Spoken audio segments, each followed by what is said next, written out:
Somewhat springy day, although it is much cooler out here than it says on the weather network. But I am trying to use the warm weather to get some pruning done in the orchard. So I just wanted to show you what that looks like, because it's not a very fun job, and especially because we found Eastern Filbert blight in our trees. And right now I'm trying to cut that out, because over the next 2 months is the biggest time that this fungus spreads its pores, and so we want to be really aggressive and cut this out of our trees. So I'm just going to try to show you here what this looks like for those others that might have hazelnut trees. If you can see on these trees, I'm hoping it'll show here, you can see that there, it looks like there's little black footprints kind of going, yeah, that's a good one. See how you can see it looks like there's little black footprints going up? So those are the spores of the Eastern Filbert blight. And what happens is it gets in underneath the bark of the tree and just eats away at that, and basically it just kills the tree. And we don't want our orchard to die anytime soon, so I have got to cut it out.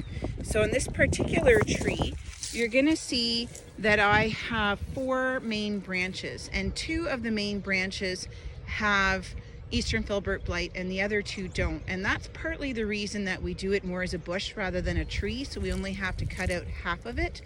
And what I'd also like to show you at the same time on a different tree is that it is time for pollination. So if you can see, these guys right here are the catkins, and it is time to give off all the pollen. And at the same time, I'm going to try to show you some of the flowers, which are only the size of a pin, and they're little red dots. See if I can show you here. Sorry for the camera setting here, it's kind of dark. If you can see on the top of here that there's a little red flower right there. I'm hoping that that's coming into focus for you, but that little tiny red flower about the size of a pin is what's doing. So pollinating for hazelnuts is done by wind, not by bees. So that's why it happens now in March and in April. It's a little bit later this year. Normally it's done about the 15th of March, but because it's been so cold this winter and whatever we call spring in Canada, so it hasn't really happened yet. So that is a little update as to what we are doing on our farm.